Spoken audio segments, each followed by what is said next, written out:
ಆ ಘಟನೆಗೂ ನನಗೂ ಸಂಬಂಧ ಇಲ್ಲ, ನನ್ನಲ್ಲಿ ಕಾರ್ಯಕ್ರಮಕ್ಕೆ ಕರೆದಿಲ್ಲ ಅಂತ ಹೇಳಿ ಸಿಎಂ ಅವರು ಹೇಳ್ತಾ ಇದ್ದಾರೆ. ನೋಡ್ರಿ, ಮುಖ್ಯಮಂತ್ರಿಗಳು ನುಡಿಸಿಕೊಡುವಂಥ ಕೆಲಸ ಮಾಡ್ತಾ ಇದ್ದಾರೆ. 100% ಅವರಲ್ಲಿ ತಪ್ಪಾಗಿದೆ. ಮತ್ತು ಕೊನೆಗೆ ಯಾರ ಮೇಲೇನೂ ಈ ತಪ್ಪನ್ನು ಸ್ವಿಚ್ ಅಂದರೆ ಶಿಫ್ಟ್ ಮಾಡುವಂಥದ್ದಲ್ಲ. ಇವತ್ತು ಮುಖ್ಯಮಂತ್ರಿ ಜವಾಬ್ದಾರಿ. ಈ ಗೋವಿಂದರಾಜು ಅಡ್ವೈಸ್ ಮಾಡಿದ್ರು ಅಂತ ಹೇಳಿ ನೀವು ಅವ್ರ ಮಾತು ಯಾಕೆ ಕೇಳ್ಬೇಕ್ರಿ? ಅವ್ರು ತಪ್ಪು ಅಡ್ವೈಸ್ ಮಾಡ್ತಾರೆ. ಸರಿಯೋ ತಪ್ಪಂತ you have to take decision. ನಾ ಹಿಂದೆ ಮುಖ್ಯಮಂತ್ರಿ ಇದ್ದಾಗ ಇಲ್ಲಿ ಬೆಳಗಾವಿಯಲ್ಲಿ ಅಧಿವೇಶನ ಆಯ್ತು. ಅವರು ಇಂಟೆಲಿಜೆನ್ಸ್ ಡಿಪಾರ್ಟ್ಮೆಂಟ್ ಹೇಳಿ ಗೋಪಾಲ್ ಹೊಸೂರು, ಅವಾಗ ಇಲ್ಲಿ ಸ್ವಲ್ಪ ಗದ್ದಲಾಯಿತು, ಒಂದು ಹೋರಾಟದ್ದು ಇದೆಲ್ಲ. ಅವಾಗ ಗದ್ದಲಾದಾಗ SP ತೆಲಿಗೆ ಹೊಡೆದು ಬಿತ್ತು. ಎಷ್ಟೋ ಮಂದಿ ಪೊಲೀಸರು ತೊಂದರೆ ಆಯಿತು.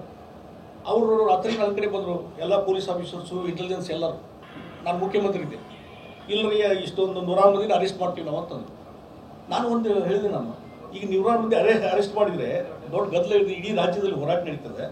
ಅದಕ್ಕೆ ಅವ್ರ ಮೇಲೆ ಏನು ಯಾರು ತಪ್ಪು ಮಾಡಿದ್ರೆ ಆ್ಯಕ್ಷನ್ ತೊಗೊಳ್ರಿ, ಅಂದರೆ ಯೂಸಲ್ ಕೋರ್ಸಲ್ಲಿ ತೊಗೊಳ್ರಿ, ಇವತ್ತು ರಾತ್ರಿ ಅರೆಸ್ಟ್ ಮಾಡಬೇಡ್ರಿ ಅಂತ ಹೇಳಿದ್ರು.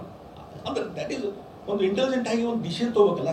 ಇವತ್ತು ಅವ್ರು ಅಡ್ವೈಸ್ ಮಾಡ್ತಾರೆ, ಎಲ್ಲ ಯಾರು ಅಲ್ಲಿ DCP ಎಲ್ಲ ಅಡ್ವೈಸ್ ಮಾಡ್ತಾರೆ.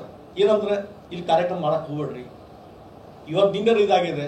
ಮತ್ತು ಅವರು ಪೊಲೀಸ್ ಕಮಿಷನ್ ಮತ್ತು ಎಲ್ಲರೂ ಹೇಳ್ತಾರೆ ಇನ್ನೊಂದು 4 ದಿವಸ ಬಿಟ್ಟಿಡ್ರಿ, ಒಂದು ವ್ಯವಸ್ಥೆ ಮಾಡ್ಲಿಕ್ಕೆ ನಮ್ಗೆ ಟೈಮೂ ಇಲ್ಲ, ಅಷ್ಟು ಸಿಬ್ಬಂದಿನೂ ಇಲ್ಲ. ಇಷ್ಟು ಹೇಳಿದಾಗೂ ಸದ್ಯಕ್ಕೆ ನೀವು ಮೊಂಡತನದಿಂದ ಯಾರ್ದೋ ಮಾತು ಕೇಳಿಕೊಂಡು ಇವತ್ತು ಏನೋ ಒಂದು ಇದು ಮಾಡ್ಲಿಕ್ಕೆ ಹೋಗಿ, ಶೋ ಮಾಡ್ಲಿಕ್ಕೆ ಹೋಗಿ ಇವತ್ತು 11 ಜನ ಅಮಾಯಕರು ಸತ್ತರಲ್ಲ. ಇದಕ್ಕೆ ಜವಾಬ್ದಾರಿ ಯಾರು? ಇದಕ್ಕೆ ಜವಾಬ್ದಾರಿ ಪೊಲೀಸ್ ಕಮಿಷನರು ಮತ್ತು ಪೊಲೀಸ್ ಆಫೀಸರ್ ಅವರಲ್ಲ. ಜವಾಬ್ದಾರಿ ಮುಖ್ಯಮಂತ್ರಿ ಮತ್ತು DCM ಇಬ್ಬರು ಜವಾಬ್ದಾರಿ ಇರ್ತಾರೆ. ಅದಕ್ಕೆ ಸಂಬಂಧ ಇಲ್ಲ ಅಂತ, ಸಂಬಂಧ ಐತಂದ್ರೆ ರಾಜೀನಾಮೆ ಕೊಡ್ಬೇಕಾಗತ್ತೆ ಅವರು. ಆ ಶಬ್ದ ಹೇಳಿದ್ರೆ ಅದಕ್ಕೆ ಸಂಬಂಧ ಎಲ್ಲಿವರೆಗೂ ಹೇಳ್ಕೊಂಡು ಹೋಗ್ತಾರೆ.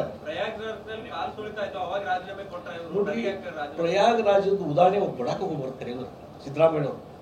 ಯಾಕಂದ್ರೆ ಕೋಟ್ಯಾಂತರ ಜನ ತಿಂಗಳುಗಟ್ಟಲೆ ನಡೀತು. ಆ ದರ್ಶನ ತೆಗೆದುಕೊಳ್ಳೋ ಆ ಮೂಮೆಂಟ್ ಒಂದು ಯಾವುದೋ ಒಂದು ಒಳ್ಳೆ ಮೂಮೆಂಟ್ ಅಂತೇಳಿ ದರ್ಶನ ತೆಗೆದುಕೊಂಡು ಹೋದಾಗ ಕಾಲು ತುಳಿತಾದಂಥದ್ದು. ತಿಂಗಳುಗಟ್ಟಲೆ ಯಶಸ್ವಿ ಆದಂಥ ಕಾರ್ಯಕ್ರಮ ಮಾಡಿದರು ಯೋಗಿಯವರು.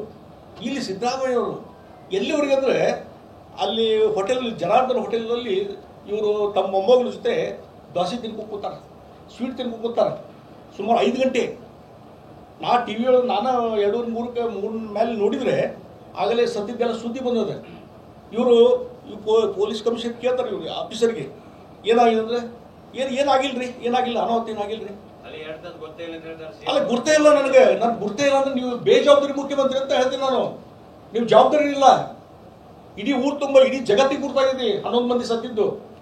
ನಿಮ್ಗೆ ಗುರ್ತಾ ಇಲ್ಲ. 5 ಗಂಟೆವರೆಗೂ ನನಗೆ ಗುರ್ತಾಗಿಲ್ಲ, ಯಾವ ಪೊಲೀಸ್ ಅಧಿಕಾರಿ ಹೇಳಿಲ್ಲ. ಯಾರೋ ಒಬ್ಬ ಜನಸಾಮಾನ್ಯ ಹೇಳಿದ್ರು, ಒಬ್ಬ ಸಣ್ಣ ಹುಡುಗ ಹೇಳಿದ್ರು ಕೇಳ್ತಾ ಗುರ್ತಾ ಇದ್ದೀರಿ, ಎಲ್ಲರಿಗೂ ಗುರ್ತಾಗಿದೆ. ಅಂದ್ರೆ ತಮ್ಮ ಜವಾಬ್ದಾರಿಯನ್ನು ಶಿಫ್ಟ್ ಮಾಡುವಂಥದ್ದು. ಇದು ನಾಚಿಗೇಡಿನ ಸಂಗತಿ ಅಂತ ಹೇಳಿದ್ರೆ ಸಿದ್ದರಾಮಯ್ಯವ್ರಿಗೆ. ನನಗೆ ಗುರ್ತೇ ಇಲ್ಲ ಅಂತ ಹೇಳೋದು, ನೀವು ಮುಖ್ಯಮಂತ್ರಿಯಾಗಿ 1 ನಿಮಿಷ ಮುಂದುವರಿಲಿಕ್ಕೂ ನಿಮ್ಗೆ ಅರ್ಹತೆ ಇಲ್ಲ ಅಂತ ಹೇಳ್ತೇನೆ ನಾನು. ಒಂದು ಮಿನಿಟ್ ನೀವು ಮುಂದುವರಿಲ್ಲ, ಸಾಧ್ಯ ಇಲ್ಲ. ನಿಮ್ಗೆ ಗುರ್ತಿಲ್ಲ ಅಂತಂದ್ರೆ ಈ ರೀತಿ ಬೇಜವಾಬ್ದಾರಿತನ ಹೇಳಿಕೆ ಕೊಡಲೇಬಾರದು ಮುಖ್ಯಮಂತ್ರಿಯಾಗಿ. ಅದಕ್ಕಾಗಿ ಇದ್ರ ಮೇಲೆ ಹೇಳ್ತೀನಿ, ನಿಮ್ಮ ಅಧಿಕಾರದಲ್ಲಿ ಮುಂದುವರಿಲಿಕ್ಕೆ 1 ನಿಮಿಷದಷ್ಟು ನೈತಿಕ ಹಕ್ಕಿಲ್ಲ ಅಂತ ಹೇಳ್ತೀನಿ.